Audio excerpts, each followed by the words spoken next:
Hello everyone, welcome to Anoop classroom. तो जैसा कि आप सभी को पता है कि यूपीएसआई का फॉर्म फिलिंग स्टार्ट हो चुका है और उसका जो लास्ट डेट है 11 सितंबर मतलब कि 11 सितंबर को आपका लास्ट डेट फॉर्म फिलिंग का है।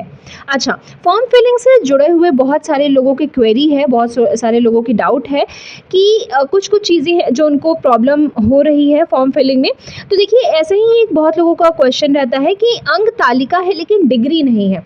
अब जैसे इस केस में अगर आपके पास रिजल्ट है, मार्कशीट है, लेकिन आपके पास पासिंग सर्टिफिकेट नहीं है 10th 12th में, तो आप उस केस में क्या करें? तो देखिए, यहाँ पे एकदम साफ साफ लिखा हुआ है कि यदि आपके पास अंक तालिका है लेकिन आपके पास पासिंग सर्टिफिकेट नहीं है, तो उस केस में आप ये काम कर सकते हैं कि जहाँ पे पासिंग सर्टिफिकेट और जो मार्कशीट है दोनों अपलोड करना, उस दोनों जगह पे आप अपना सिर्फ मार्कशीट अपलोड कर सकते हैं। ठीक है।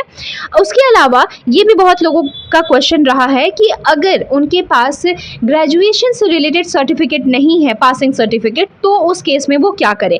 देखिए, अंक तालिका तो आपको अनिवार्य है अपलोड करना। ठीक है, जो रिजल्ट है वो तो अपलोड करना ही है, लेकिन अगर आपके पास पासिंग सर्टिफिकेट नहीं है फॉर्म भरते टाइम, तो आप उस केस में कर सकते हैं कि वहाँ पे प्रोविजनल जो पासिंग सर्टिफिकेट है वो आप अपलोड कर सकते हैं। प्रोविजनल मतलब कि अल्पकालिक होता है, जो कि एक टेम्पररी बेसिस पे आपके इंस्टीट्यूशन से ही मिलता है, तो उस समय आप अपलोड कर सकते हैं। लेकिन यहाँ पे एक और चीज़ बोला है कि जब आपका फिजिकल होगा या फिर आपका डॉक्यूमेंट वेरिफिकेशन होगा, उस टाइम पे आपके पास ओरिजिनल जो सर्टिफिकेट है वो होना ज़रूरी है।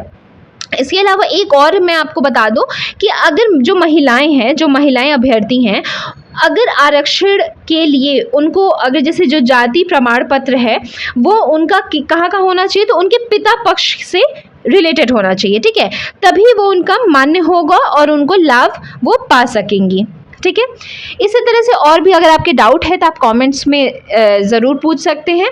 और इसी तरह से जॉब रिलेटेड इन्फॉर्मेशन जानने के लिए और अधिक सूचना जानने के लिए आप अनूप क्लासरूम को फॉलो करें और सब्सक्राइब करें। धन्यवाद।